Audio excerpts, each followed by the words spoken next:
Hi there, this is Dani, and this is Living Free Over 50. I'm so glad you're here. Okay, have you ever watched YouTube and you're watching a van build video or a build my bed for the van video, and you feel like the person who's talking is like, I made this bed in 20 minutes and it cost me $40 and it was easy as pie and this is all you need to do and it's the simplest thing in the world.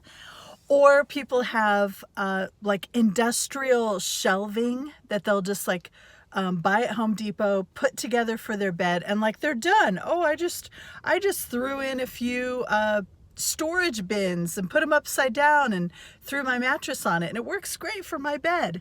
Okay, this is the story of the opposite of all that. My bed build was not easy. It was not cheap. But I did get it done. So I'm going to talk about a few things and I'm going to segment this out. I'm going to talk about why I had to build a bed and I could not stay with the cot any longer. And then I'm going to talk about the challenges I had to overcome because I had no tools, no space to build a bed, and no skill for carpentry. So I had those three things going against me.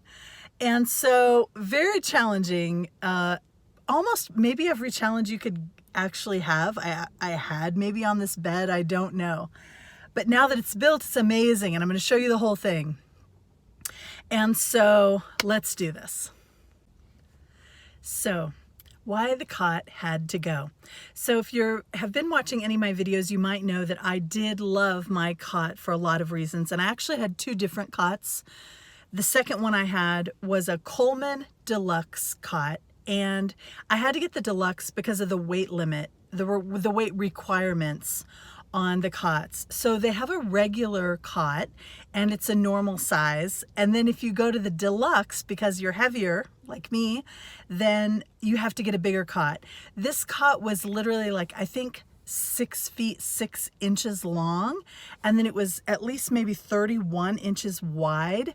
So it was enormous. Now, this made it extremely comfortable and it was stable and I loved it for a lot of reasons.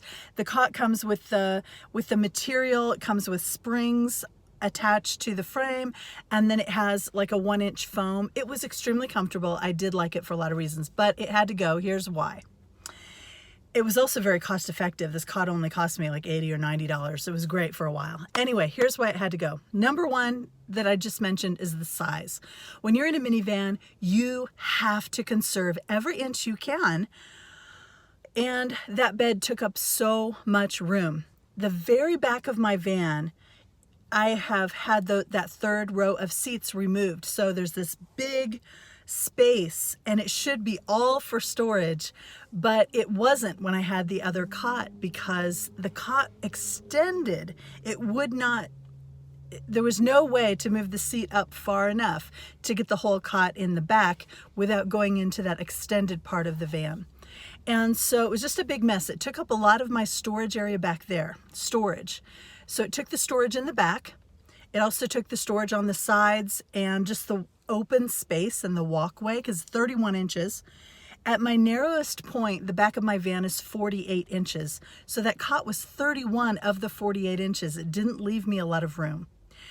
Another thing, storage underneath. So the cot was maybe 12 or so inches high. It said it was 14 in the picture, but by the time it was said and done, it was more like 12 inches high or so, 12 or 13.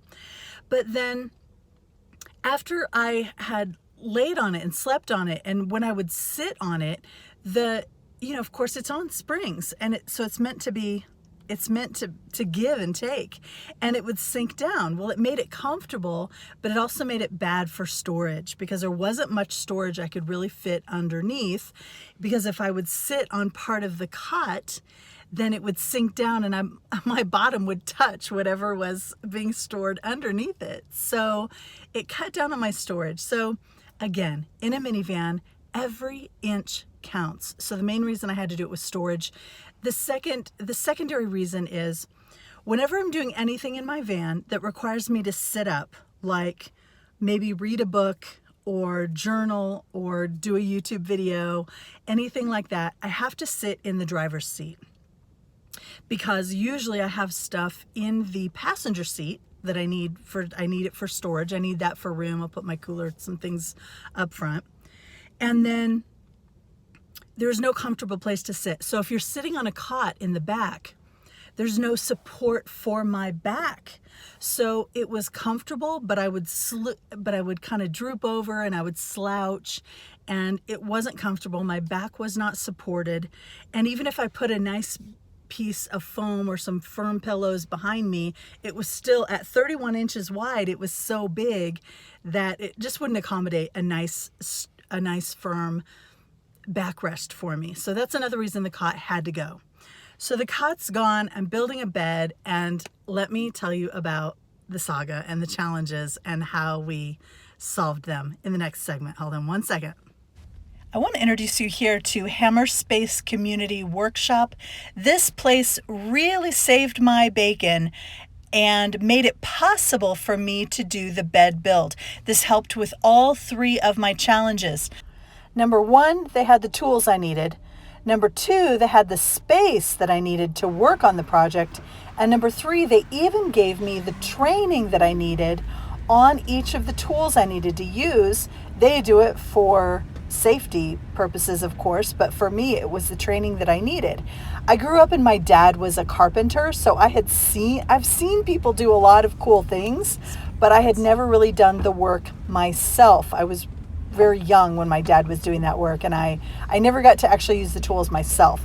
Anyway, here I am driving into Hammerspace. This is a membership I found out about from a friend of mine who had a membership at this place. I would have never known about it and never even thought to come here. It cost me $75 for a month to do it. This is one small workshop area. This place probably has 10 areas similar to this in size, with all kinds of tools and metalworking and everything that you can imagine. I used this saw quite a bit when I was working on my 2x4s, the legs for the bed. I also wanted to mention this video is not sponsored or anything like that. I just love Hammerspace, so I'm telling you about it. I don't know if you have anything like that in your area or not. Because before I found out about Hammerspace, I really was keeping the cot because I didn't have another option. I didn't know that a place like this even existed. I'm going to give you a picture of the chickens just because I love them so much. Nice. Okay, so let's take a step back for a minute and start this story. Now that I have a place to build my bed and the tools and a system, let's go buy my supplies. The design for my bed is that it's going to be 24 inches wide. So on the left there, you see I have 3 pieces of 1x12. The plan was to build the basis of the bed with 2 1x12s and then take the other one and split it in half and make my backrest. But that's not actually what happened at all. So while I tell you the story of what actually happened, the whole saga, I'm going to be showing you pictures of the bed build during this time, because I don't have pictures of what actually happened because I did not have the presence of mind. I was a little too upset, a little too frazzled to have the presence of mind to do it. So I apologize for that.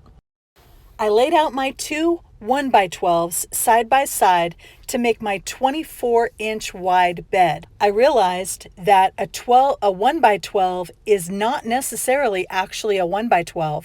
Those pieces of lumber were 1 by 11 1/4 inches wide.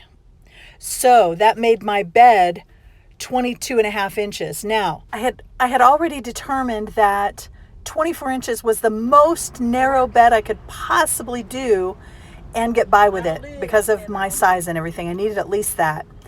Well, I decided to get a piece of plywood. I decided to change the dimension and add another couple of inches. 24 was absolutely the minimum, but I thought I'd be more comfortable on 26 and I could spare just a little bit of the room. And it ended up being the perfect decision. I made the bed just a few inches longer than I am tall. I made it 6 foot and I'm 5'10", and I made it 26 inches wide, and it worked perfectly. Here's my daughter. She helped me with the bed build. Shout out to Sierra. Woot woot. Couldn't have done it without you, babe. So here you see the bed complete. I'm starting to put some storage underneath it. Those are my bins and they fit now. Here's my mattress. We can't sleep on just the bed frame, right? I ordered the mattress from Amazon. It's 1.5 inches thick. I ordered the full size. And the full size, if I cut it in half and double it over, then this is almost the perfect size for my bed. So that's exactly what I did. I was a little nervous cutting it. I did not make perfect cuts. I literally used scissors. And you can see with each and every cut of the scissor, it made another little indentation there. Here you can see it actually on the bed as we pan up here. Forgive the awful pieces of tape. I knew, again, I was going to be the only one seeing this.